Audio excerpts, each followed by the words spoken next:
Tere tulemast kuulama konservatiivse kristlase saadet. Iganädalane vestlus usu, poliitika ja kultuuri teemadel. Teiega on täna Marko Müürisepp ja Hans-Kris Loime. Tere head kuulajad, konservatiivne kristlane on tagasi 8. saate osaga, Marko. Tere! Tere! Täna meil on teemaks siis ettevõtted ja nende tulumaks. Ja ennem kui sulle sõna annan, siis mul on üks küsimus, Marko, sulle. ERR-ist on siis, et audiitorid ütlevad, et ettevõtetele tulumaksustamine toob valitsusele halbu üllatusi. Et see väljavõte on siis ERR-ist, et kuidas... Ja millal nad ütlesid seda? Nad ütlesid seda eelmine aasta. Aha, et kui me peaksime hakkama ettevõtteid tulumaksustama või? Jah. No jah, see võib tuua 0,5% majanduskasvu langust ühelt poolt. Aga tänases saates pärast ma räägin, mis see veel võib tuua teiselt poolt. Okei. Et kuidas hakkame siis otsast minema, et sul on väikene algus on tehtud, et mul on mõni küsimus sulle pärast, aga siis nendeni tuleme. Väga hea. Siis ma annan sõna sulle praegu. Tore, et vaadake, Eestis praegu kehtivad tulumaksu seaduse alusel ettevõtteid maksustatakse alles kasumi väljamaksimisel, kui sa võtad dividende või boonuseid ja maksumäär on siis tänasel hetkel 22,78 ehk efektiivselt 22% väljamakstud summalt. Ja meil oli vahepeal plaanitud täiendav kasumimaks või sõjamaks või mis iganes maks, aga seda siis sellest ideest Reformierakond loobus, kartes siis arvatavasti oma toetajate tagasisidet või ütleme pigem siis karistusi.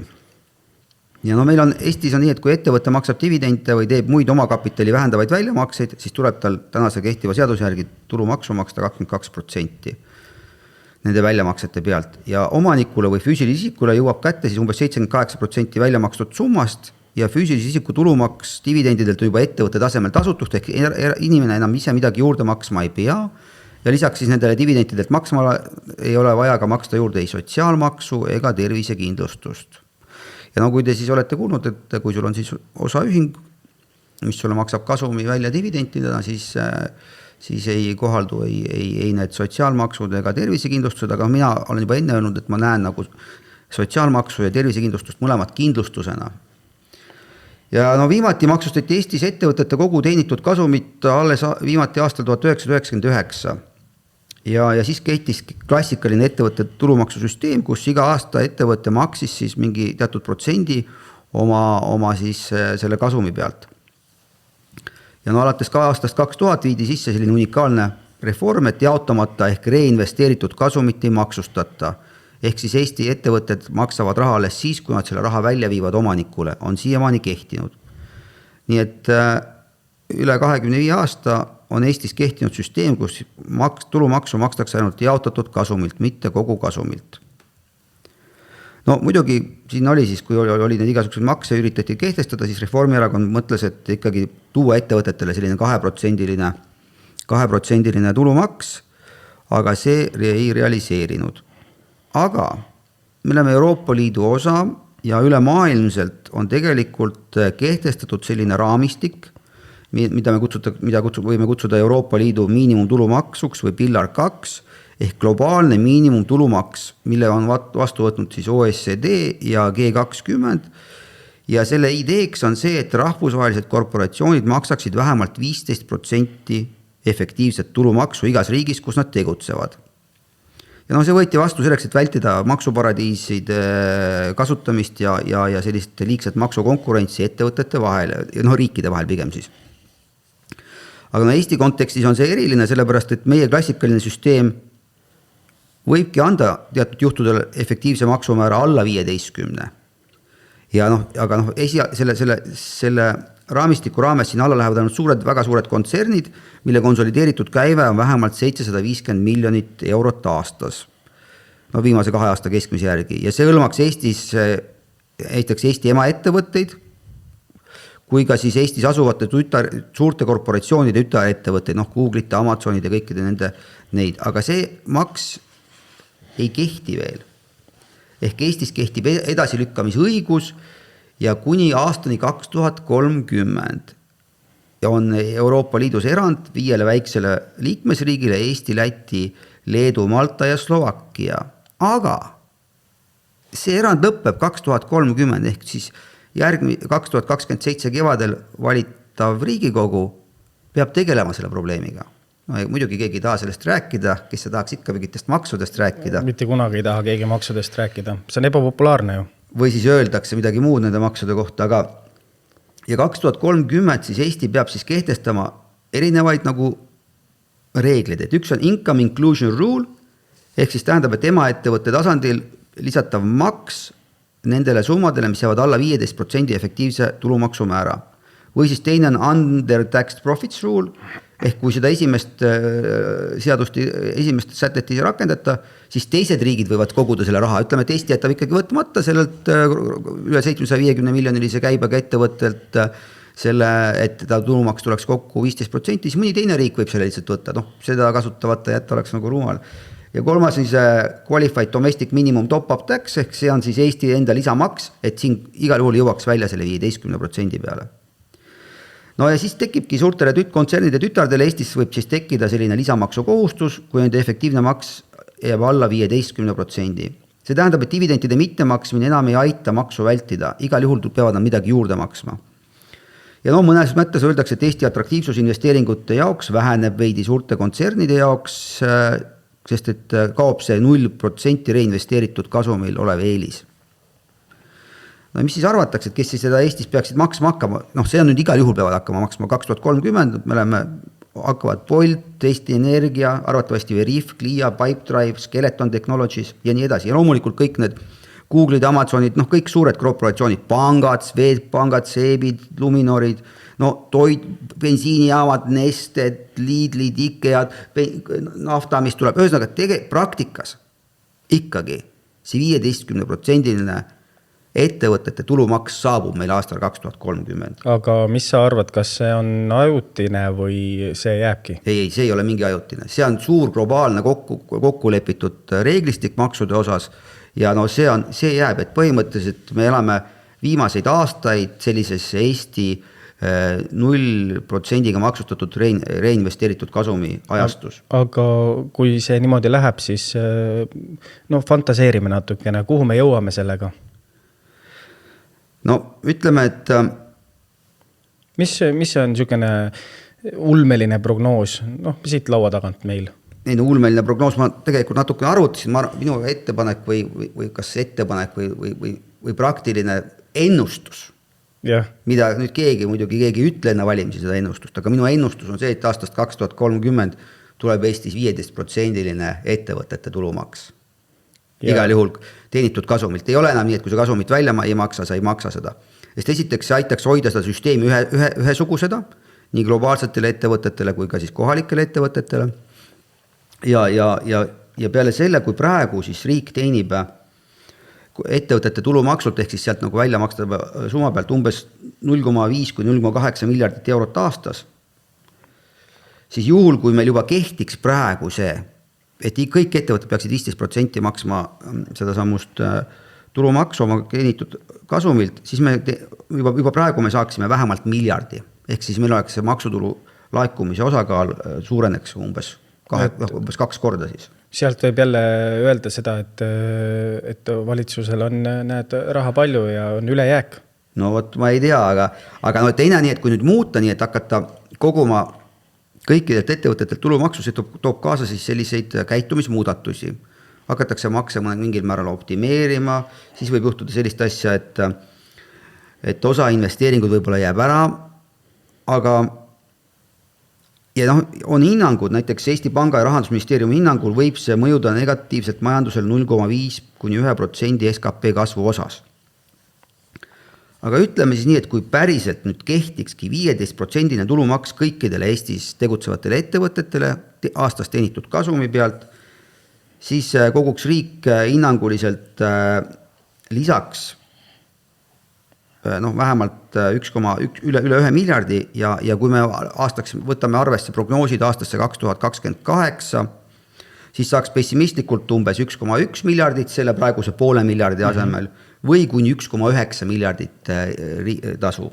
No aga oletame, et 1,1 miljardit saab riik sealt tulu, et korjab selle raha ilusasti kokku, et mis oleks need asjad, kuhu riik selle investeeriks sinu arust? Mina arvan seda, et kui me vähendaksime füüsiliste isikute tulumaksu selle praeguse 22% pealt 20 peale, siis see tähendaks seda, et me vähendaksime 10% seda ja see maksulaekumine kukuks umbes 2% võrra riigi, seal on nagu riigi kogutavad maksud moodustavad sellise 100% terviku ja füüsiliste isikute tulumaks on hetkel siis umbes 19%. Ja kuna on riigi maksutulust füüsiliste isikute tulumaks on 19% ja kui nüüd seda langetada 10% võrra ehk 22 pealt 20 peale, siis oleks nagu 2% kadu. Aga kui me tooksime ettevõtetele 15% tulumaksu, nende praegune maksulaekumine ettevõtete tulumaksu osa riigi eelarvest, riigi maksutuludest on umbes 5,6% ja selle mitte minu, vaid selle nagu need mitmete prognooside põhjal võiks siis tõusta umbes 10% peale. Ehk kui me annaksime inimestele tagasi, teeksime inimeste eraisiku tulumaksule 10% langetuse ja samaaegselt tooksime selle ettevõtetele kõikide kasumite peale maksu, ehk siis riigi tuludest läks ära 2% ja samaaegselt tuleks juurde 5%, ehk põhimõtteliselt võit oleks nagu 3%, meie riigi tulud tõuseksid 3% võrra. Nii. Aga kui nüüd tulla nagu lihtsa inimese juurde ja seletada nagu lihtsale inimesele, kas talle on see kasulik pigem või kahjulik? No see sõltub, kuidas tehakse. Et ütleme, minu suur eesmärk on üksikisiku tulumaks langetada, et eraisiku tulumaks 22% on nagu me oleme enne rääkinud, kristlikust vaatevorgast vale, arvat 20% oleks maksimaalne, millega oleks võimalik, mida võiks nagu heaks kiita.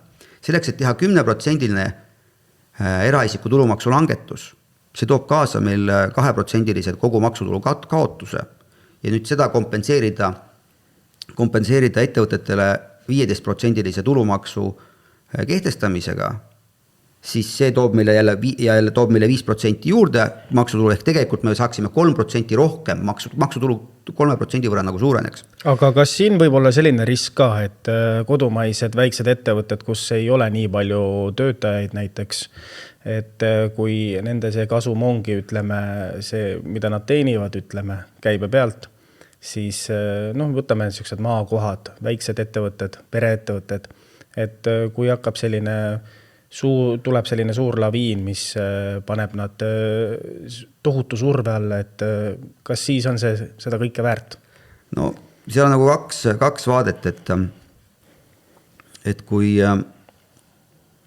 esiteks on makse makstakse kasumi pealt, selleks sul on mingid kulud sa arvutad maha oma tuludest ja see, mille pealt sa maksad, on eks ole kasum. Et ma arvan seda, et see muudatus, eraisiku tulumaksu langetamine ettevõtte tulumaksu kehtestamisega ja ettevõtetel niikuinii, suurtel ettevõtetel niikuinii kehtestame tulumaksu ja nendele kõik need globaalsed ettevõtted niikuinii hakkavad maksma seda. Ehk siis põhimõtteliselt on olemas unikaalne võimalus vähendada eraisiku tulumaksu. Ja see võit oli niivõrd suur, et kui me võtame 3%, näiteks nüüd see võit oli, meil jäi veel 3% üle. Et kui me kehtestame ettevõtetel 15% tulumaksu aastal 2030, kui niikuinii peame kehtestama enamustele globaalsetele, kõikidele globaalsetele korporatsioonile, kelle käive on üle 750 miljoni, kaasatud mitmetele Eesti ettevõtetele, siis meil jääks üle, alandaksime tulumaksu, eraisiku tulumaksu 10%, jääb meil üle veel 3%. Ja tead, mida see võimaldab?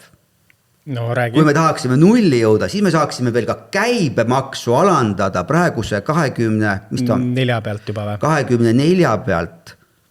No, kui me vähendaksime 24 pealt 21 peale, siis... Aga kas need ajad ei tule enam kunagi tagasi, kui läheb 18 peale?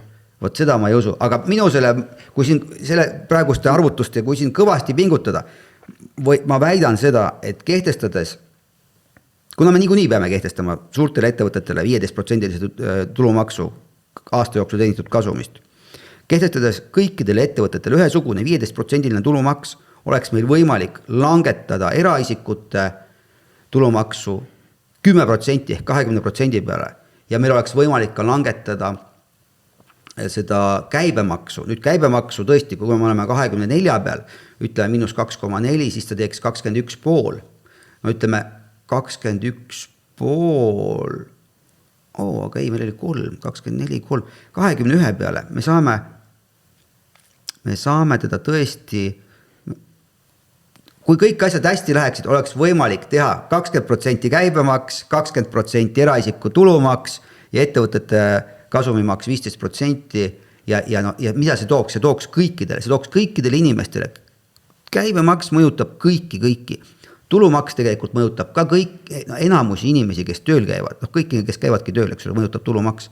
Ja samamoodi ta mõjutab ka neid nii-öelda dividendide võtjaid. Ja loomulikult selles uues süsteemis siis dividendide võitjatelt oleks mingisugune süsteem, et nad ei maksaks topelt, eks ole, et nad maksavad siis selle vahe lisaks nende, kui nad dividende saavad sellest ettevõttelt poolt maksvat tulumaksust. See on kõik uue valitsuse tegelikult töö ja praegune valitsus nagunii on kaotanud juba reaalsustaju maailmaga, et nemad neid otsuseid nagunii ei taha. Ei, no nemad kindlasti ei tee, aga see ongi huvitav, et praegu käib selline diskursus, et me peaksime minema progressiivse eraisiku tulumaksu juurde. Sa kuulad saadet Konservatiivne kristlane. Uued osad ja värsked vaated ootavad sind siinsamas igal nädalal. Pane meie kanalile like ja subscribe. Nii aitad meil hoida kristliku maailmavaadet pildis ja jõuda veelgi rohkemate kuulajateni. Seda arvavad sotsiaaldemokraadid ja Keskerakond ja tegelikult isegi osa Isamaa liikmeid võib arvata seda. Aga see, millest me täna räägime või kuhu me nüüd üritame jõuda, on pakkuda välja alternatiiv, mis niikuinii tuleb teha. Ettevõtetele tuleb niikuinii aastal 2030 teha 15% kasumimaks.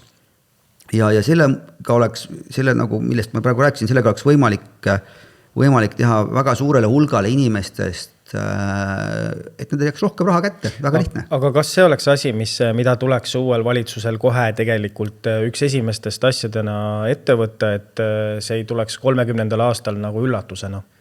Ja loomulikult sellega hakkavad igal juhul tegelema. Minu mõte oligi praegu seda, et sellest keegi ei taha rääkida, maksudest ei taheta rääkida või räägitakse mingitest asjadest. Ma tahtsin tuua sellise nurga, et meil on olemas praktiline nurk ja siin nüüd võib tekkida hoopis see, et kui mitmed praegu arvavad, et umbes, et Keskerakonna ja Isamaa valitsus on kindel järgmisel hooajal, siis siit võib tekkida selline väga suur väärtuste, aga ei pruugi tekkida väärtuste vahe. Sellepärast, et Keskerakonna on alati rääkinud, me vajaksime progressiivset eraisiku tulumaksu. Mina väidan, et ei, me ei vaja mitte mingisugust progressiivset eraisiku tulumaksu, pigem me vajame eraisiku tulumaksu langetamist ja ettevõtetele kasumi maksustamise. Aga kas see oleks asi, mida saaks Keskerakonnale kuidagi maha müüa? No ma ei tea, kuna maksud langevad ja kui siin ka langetada ka käibemaksu, siis lõppkokkuvõttes oleks selline asi, mis teeks kõiki Eesti inimesi rikkamaks.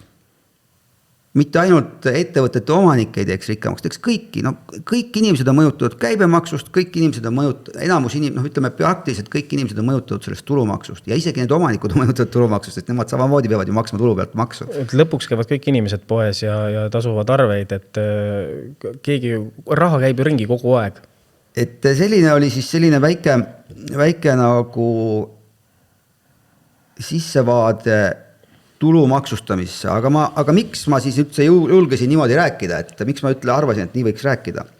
Et konservatiivse kristlase saade ja ma olen siis uurinud, et mida siis kirikuisad rõhutasid. Ja nende jaoks, et rikkus on Jumala kingitus, mida tuleb kasutada vaesemate aitamiseks, mitte endale kogumiseks. Nemad nagu ei toeta sellist enda poole. Ja Eesti süsteem mõnes mõttes lükkab seda maksu edasi, kuni jaotamiseni, mis praegu kehtib ettevõtetel. Ja see võiks tunduda liiga paindlik kirikuisadele ja liiga nagu ahnusele orienteeritud. Et see hoiab osadel ettevõttel võib hoida kasumit sees määramatult, ilma et riik või kogukond sellest kasu saaks. no kui nemad peaksid tegema mingeid ettepanekuid, no arvatavasti nad soovitaksid võib-olla, et kasum, oletame, et kui ei tuleks nagu üldist tulumaksu, vaid et võib-olla siis peaks olema mingi periood, mille jooksul seda kasum tuleb siis nagu välja viia ettevõttest. No aga see on jälle väga keeruline lahendada. Või siis nad tooksid nagu kohustusliku heategevuse komponendi. Ma olen ka enne rääkinud, ma arvan, et 10% ettevõtte käibest peaks olema heategevuseks maksu vabastatud. Ja heategevus, see tähendab igasugused mittetulundusühingud, kirikud, kõik kuhu selle ettevõtte omanik tunneb, et temal on seda soovi toetada. Ja samal hetkel muidugi peaks lõpetama igasugused riiklikud toetused nendele kodanikuühiskonna mittetulundusühingutele, aga need ei ole kodanikuühiskonna, need on olnud siiamaani mingid propaganda organisatsioonid. No neid on jah, kõik valitsused mingil määral loonud või aidanud kaasa nendele, et neid, selle teema võime võtta mõneks järgmiseks korraks. Ja siis ongi, et kui vaadata õigeusu traditsiooni põhiselt, siis õigeusu traditsioon võib-olla oleks nagu rohkem, et pikema aja pärast nende mõttes oleks, et rikkus peaks teenima kogukonda ja jumalat, mitte individualismist, mitte individuaalset inimest, ja nemad näevad, et maksud on kodaniku kohustus ja mis peaks edenema solidaarsust, aga üldiselt nad oleksid nagu nende õigeusu vaatenurgast nagu võiks teha selliseid pehmeid muudatusi, säilitades süsteemi tugevused, aga lisades sellist nagu annetamist ja sellist, aga no ma kahjuks kardan seda, et see lihtsalt ei õnnestu, meie ettevõtted ei hakka ise niisama annetama seda oma kasvavit ära, isegi kui nende teha see maksuvabastus, et see on tõesti väga pikk projekt. Aga isegi kui jagada kontonumbrit, et isegi siis ei kanna nad raha ära. Ei kanna. Aga katoliku sotsiaalõpetuse koha pealt on ikkagi, nemad on rohkem sellise progressiivse maksustamise toetajad ja noh, et kõik peavad olema sotsiaalselt orienteeritud igasugune tegevus aga igal juhul kokkuvõttes suhtuksid need traditsioonid Eesti süsteemi kui heasse baasi, kuid muudaksid seda lisades elemente, mis tagavad rikkuse jagamise ja vaimse tasakaalu, ja siis just, et ma arvan seda, et konservatiivne kristlane tänases vaates oleks ettevõtete maksustamise poolt sel hetkel, kui kasum tekib, mitte kui sel hetkel, kui kasum välja võetakse. Aga mina lisaksin siia juurde, et see võimalus, see selline, me igal juhul peame seda muutma oma maksusüsteemi, see võimalus annaks meile võimaluse vähendada eraisikute tulumaksu 20% peale ja samaaegselt ka vähendada käibemaksu, mis iseenesest tooks kaasa võimsat mõju majandusele. Et isegi ma arvan, et see, kui need maksud väheneksid, majandus kasvaks ja see mingil määral maksudega mängimine või maksude optimeerimine või kuidas iganes me kutsume seda, et see majanduse kasv kataks ära sealt tekkiva kao. Vot selline oli minu lühike kokkuvõtte ettevõtte tulumaksust, mis mõnes mõttes on mitte traditsiooniline. et keegi ei julge Eestis seda rääkida, nad arvavad, kohe kaotavad ära sponsorid ja muud sellised, aga ma arvan, et ühiskond võidaks sellest asjast, kui me vähendaksime eraisiku tulumaksu ja ettevõtetele viiksime 15% kasumimaksu. Et sellest sa arvad, et ei juhtuks midagi, et pigem tooks see kaasa nagu positiivse mõju? Sellepärast, et me igal juhul hakkame maksustama aastal 2030 mitut Eesti ettevõtet ja kõiki rahvusvahelisi korporatsioone. Ja mõelge siis, ma ei tea, mis sa täna hommikul sõid, seda ettevõtet samamoodi maksustatakse. Ma ei tea, kui sa jõid Coca-Colat, neid maksustatakse, eks ole. Bensiin igal juhul maksustatakse, selle lisa bensiiniga tegelevad ettevõtted või kütusega tegelevad ettevõtted, igal juhul maksustatakse selle 15% kasumimaksuga. Ja see juba tähendab, et igasse kohta jõuab see, et ma arvan, et ei ole mõtet seda edasi lükata, meil on võimalus. Et siis uuel valitsusel saab olema opositsiooniga kindlasti väga raske.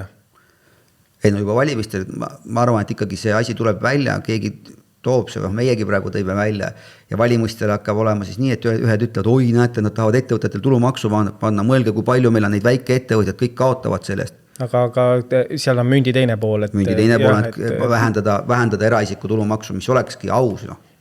suurema mõjuga.